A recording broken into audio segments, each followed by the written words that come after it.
વરસાદ ખેંચાયો છે અને ખેડૂતો વીજળી માટેની માગણી કરતા હતા. એ 8ની જગ્યાએ 10 કલાક સૌરાષ્ટ્રમાંથી માગણી આવી હતી અને એના પછી કચ્છમાંથી પણ આવી હતી. 7મીએ આપણે સૌરાષ્ટ્રમાં આપવાનું ચાલુ કર્યું અને 9મી તારીખથી આપણે કચ્છમાં આપવાનું ચાલુ કર્યું. 8 કલાકથી 10 કલાક વીજળી જે આપવાની શરૂઆત કરી એમાં ખેતીવાડી વીજ વપરાશ દૈનિક 4.4 કરોડ યુનિટથી વધી અને 5.2 કરોડ યુનિટ થયો છે.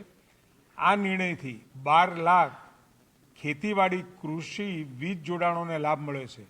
તદુપરાંત 14/8/2025થી એટલે કે આવતીકાલથી મહેસાણા જિલ્લામાં પણ માગણી આવતા ખેતીવાડી વીજ પુરવઠો 8 કલાકથી વધારી અને 10 કલાક કરવાનું આયોજન થયું છે. અને આ નિર્ણયથી મહેસાણા જિલ્લાના 43,000 જેટલા વીજ કનેક્શનોનો એ લાભ થશે અને એ વીજ જોડાણોને 8 થી 10 કલાક એમની વીજળી મળશે.